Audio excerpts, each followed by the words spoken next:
sir. My name is Obayuwana. I'm the national chairman for National Youth Democratic Association. And these are my colleagues. We're here to give a brief overview of what we stand for and also to beckon on you to be part of us. First of all, what National Youth Democratic Association is not just about the youth. It's not just about youth clamoring for a better Nigeria, but it's about the collective ideas of the people clamoring for a better Nigeria.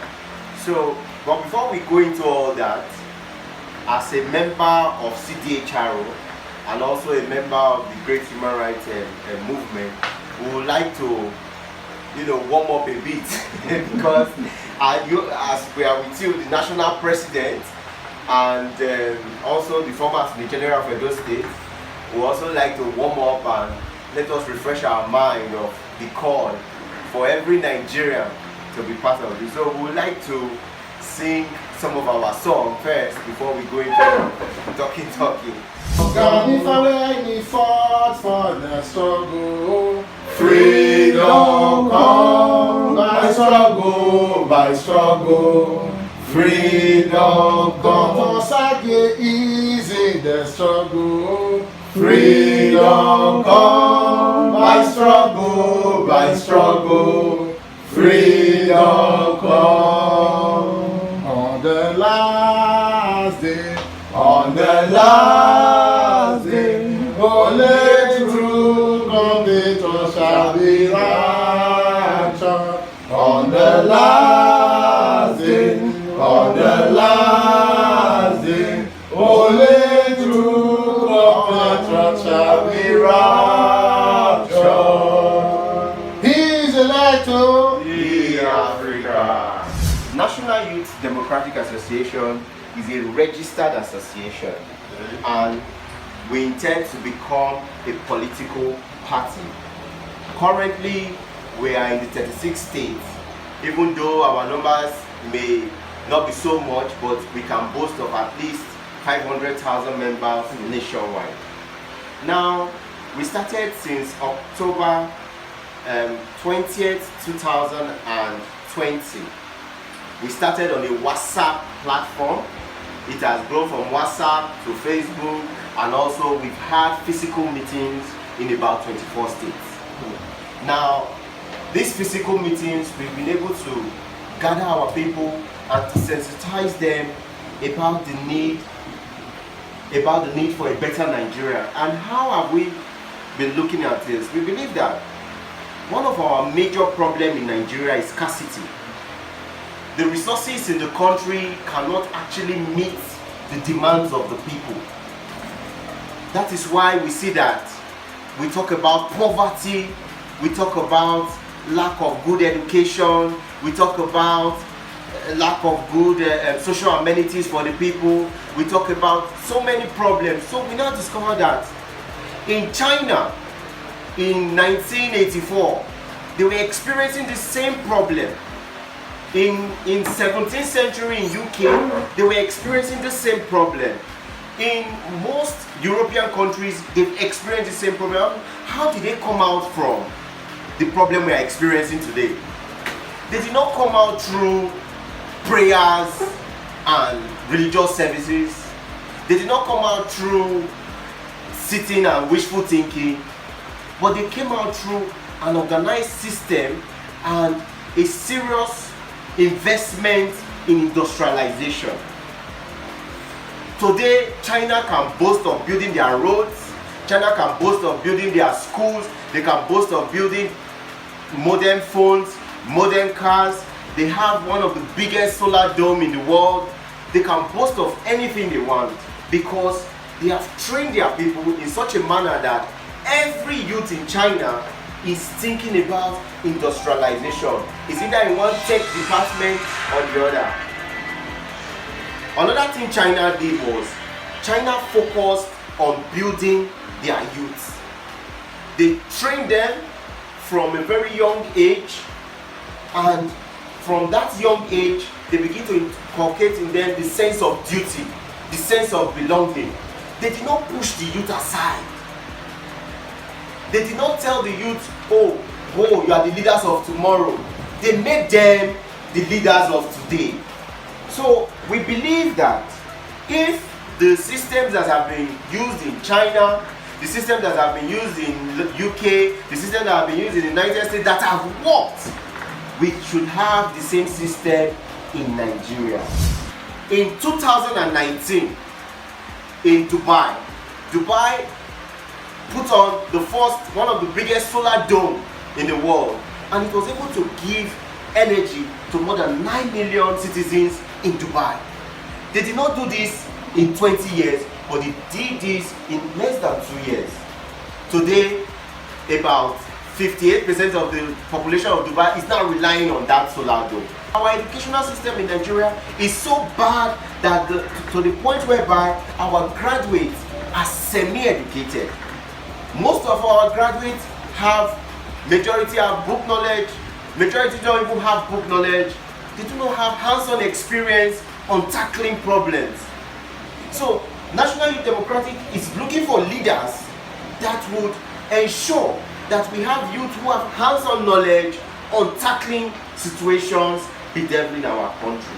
So we want to create a blueprint that we will follow, so we will not spend another 40 years looking for the situation and the solution of Nigeria problems. So we are here today to beckon on you and to plead with you to become part of our organization so that we can get it right in Nigeria.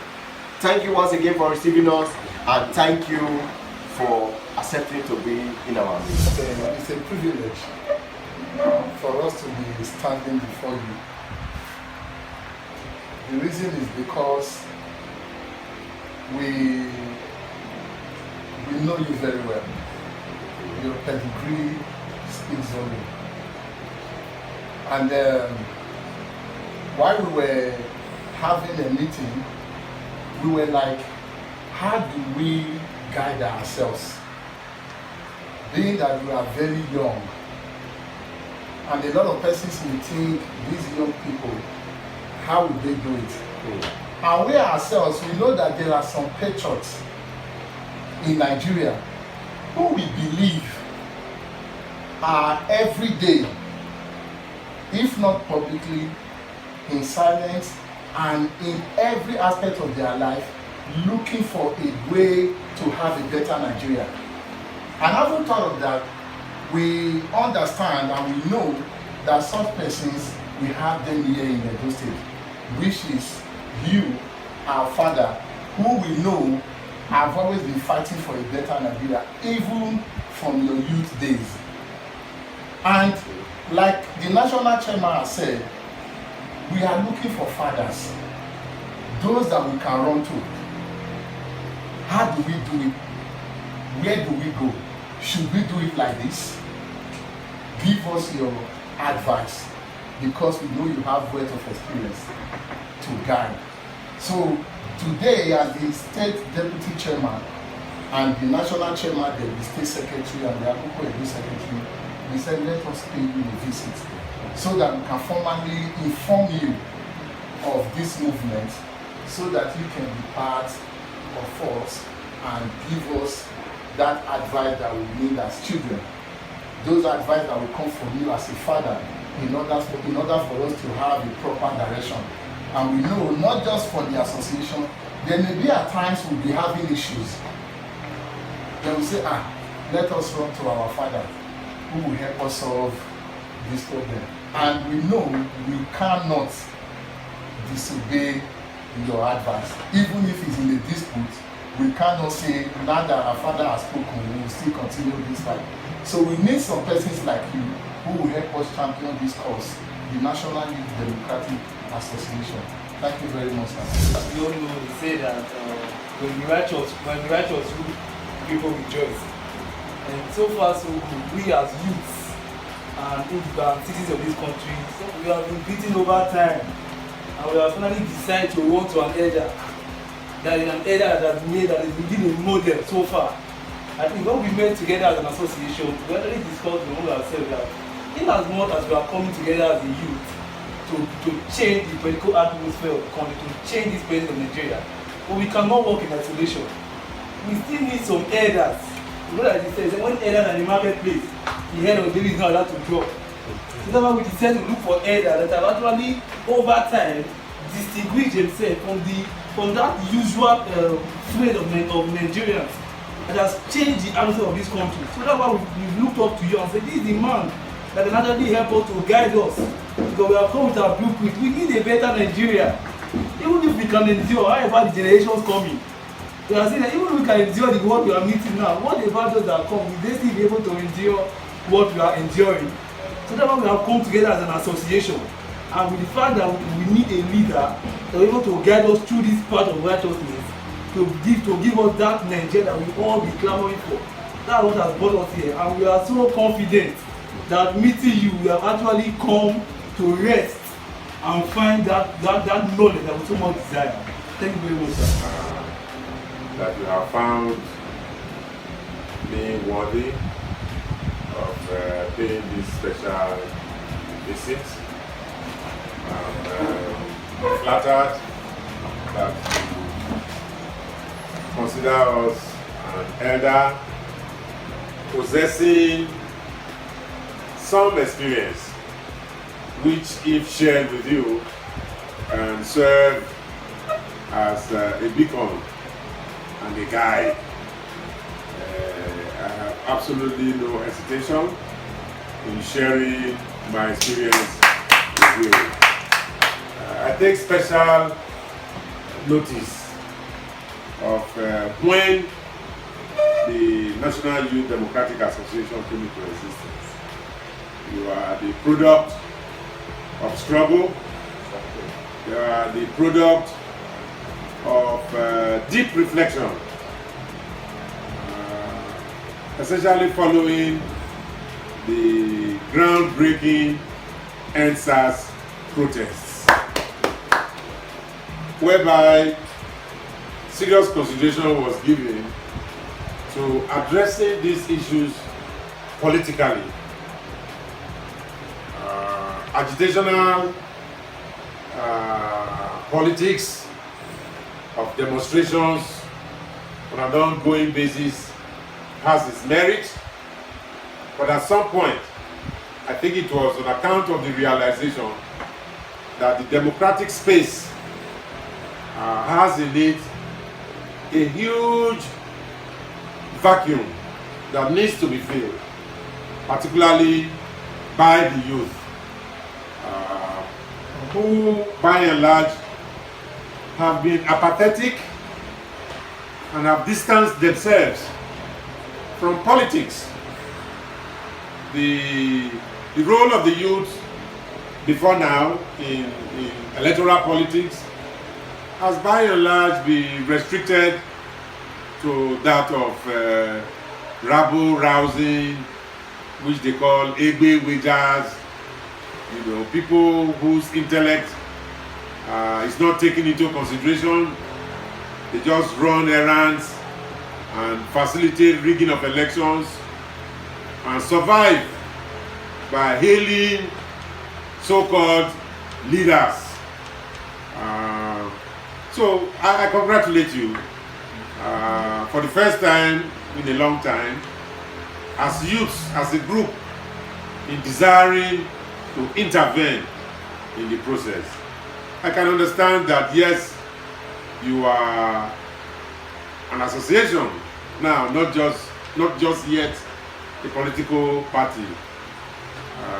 Is it Nigerian Youth Development Association? National Youth Democratic Association. Yes. I know with time, to boast of 500,000-600,000 members, that is huge. You'll be surprised that many of the political parties that we have in this country cannot really boast of dedicated members in such numbers. People may register in these associations as directed by their so-called leaders, but the bulk of them cannot talk about the aims and objectives of the political parties they have found themselves, nor can they talk about the programs So when you say you have 500,000-600,000 members, I know you are talking about youths who consciously took the decision to belong to your association. And I imagine that you are doing a lot of work to get them to appreciate the aims and objectives that your association has set for themselves in such a way as will make each and every one of them to become canvassers on behalf of the association and the ideals that the association stands for. So I commend you, and I wish you the best of luck in your endeavor. Now, you say you want the benefit of experience as a guide. What I would say is that part of the criticism of the existing political regime we have in this country today is the absence of ideology. It is said over and over again that there is nothing that separates the existing political parties one from the other. And this is really why people find it convenient moving from one to the other. So if you talk about maybe so-called advanced democracies, people can readily point to ideological leanings that separate, say, the Labour Party in the UK from the Conservative Party. In the same way, you can talk about the Democratic Party in the US and the Republican Party. Of course, there are other parties. There are socialist parties, there are communist parties, both in the UK and even in the US. But by and large, the level of their participation in electoral politics tends to be highly limited. So for that reason, people just talk in these places of two dominant parties. The third country that you mentioned is China. I think the Communist Party of China has a dominant position in the political affairs. I personally do not know of the existence of other parties. So we can't run away from ideology. When your national chairman was talking about scarcity in Nigeria as a challenge to be met, and the impression that one got was that, oh, we can increase production in a manner that meets the scarcity. But I'm sorry to say that we need to interrogate that very closely. Why is there scarcity? Who is responsible for that scarcity? Does this scarcity cut across board, as it has been said? Nigeria has enough for all of its people. It is the greed of the few taking more than they are entitled to, taking the lion's share, that is responsible for the want that pervades in the midst of the majority. Unless one appreciates this, you can increase production, and if the class that appropriates what is collectively produced in an unjust and unfair manner, that takes more than its own share, even with the increased production, they will continue that pattern. So that is why you will see that even when the nation has a break, of course, the country is a mono economy, because that is how imperialism, that's the role imperialism are assigned to it. The economy is dominated by oil industry. Yeah. And even at that, you simply produce the raw material. And you are not allowed to go into processing in a manner that would expand your economy and put you in a position to be able to employ available hands. So even when, for whatever reasons, the price of crude rises and national income also rises, you still find a situation where the bulk of our people do not get the benefit. There are many states in Nigeria today where they are refusing to pay the minimum wage. It is not because the resources are not available, but it's a political decision that is taken that, oh, the workers can wait, even for their salaries. How on earth do you expect workers to work for 30, 31 days, meeting expenses on a daily basis, and at the end of the month they are not paying their salaries? Meanwhile, those workers who are tenants, in many an instance, they are required to pay their rent in advance. So unless these kinds of issues are addressed within your manifesto, you cannot, sorry to say, you cannot address even the issue of scarcity properly. Who are those that should constitute your target in terms of mobilization? If you go into a mobilization of the Nigerian people as a whole, talking about scarcity, let's increase production, which segment of the society would be motivated to pick up your banner of struggle? In what respect do they see advantages? Day in, day out, they are just waiting for good Samaritans to come with already prepared food. And that's how they live, that's how they live on. So how can our system be indifferent to that? I know that there are peculiar problems confronting the youth, principal among which is this issue of unemployment. Exactly. And yes, when we talk about enhanced productivity, the youth certainly will have to be engaged. And I'm just saying that the decision as to what is to be produced and how what is to be produced will be of benefit to the generality of the mass must be factored into that equation.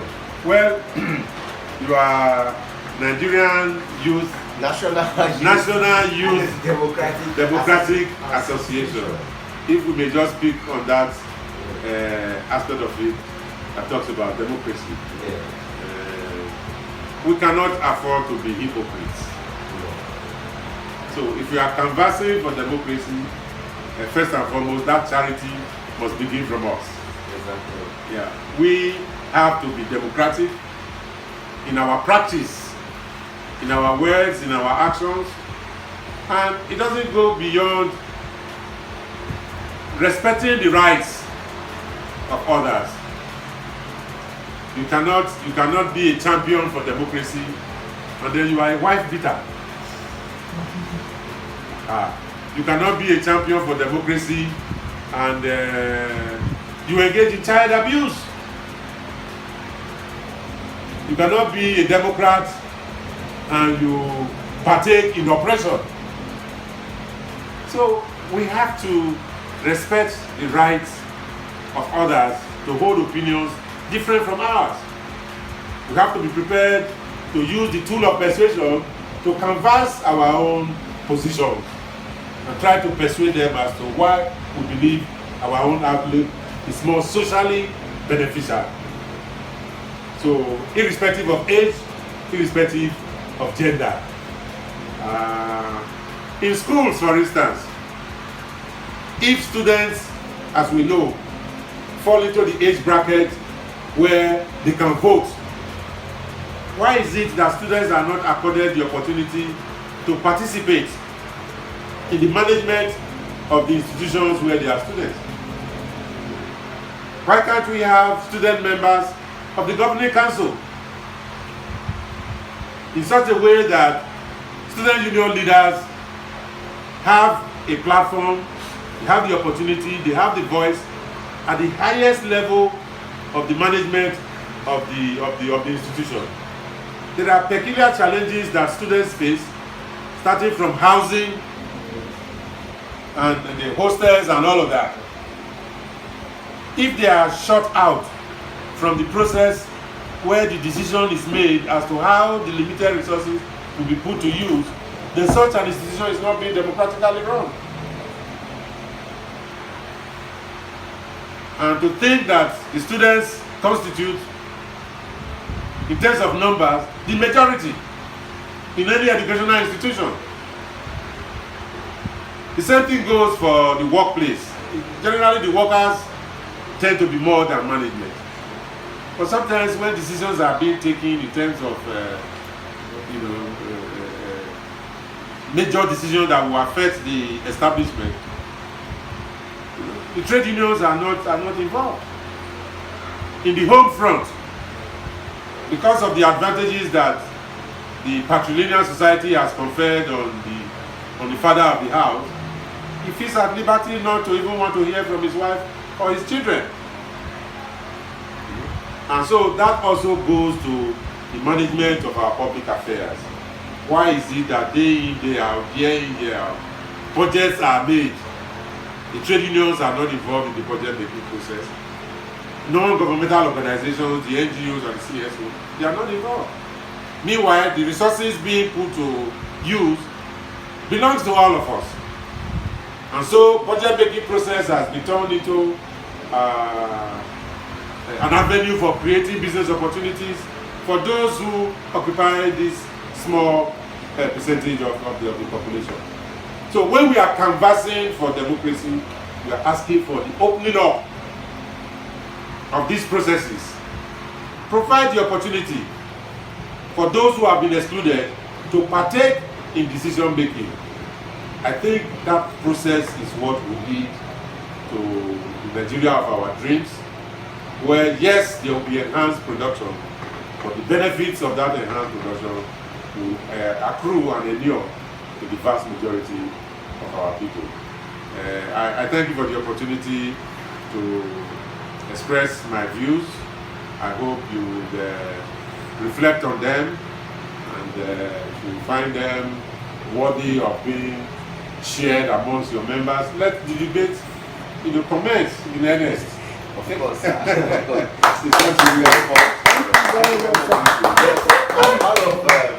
As part of the, I'll call it the induction process now, we are going to give you our shirt and our card.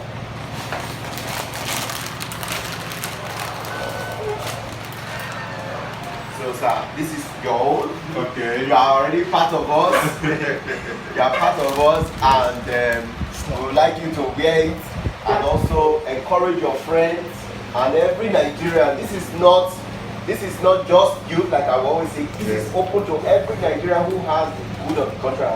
So please be part of us, and we'll be coming to you for ideas. Also, our membership certificates and forms will be brought here for you. Thank you very much. Thank you very much. Thank you.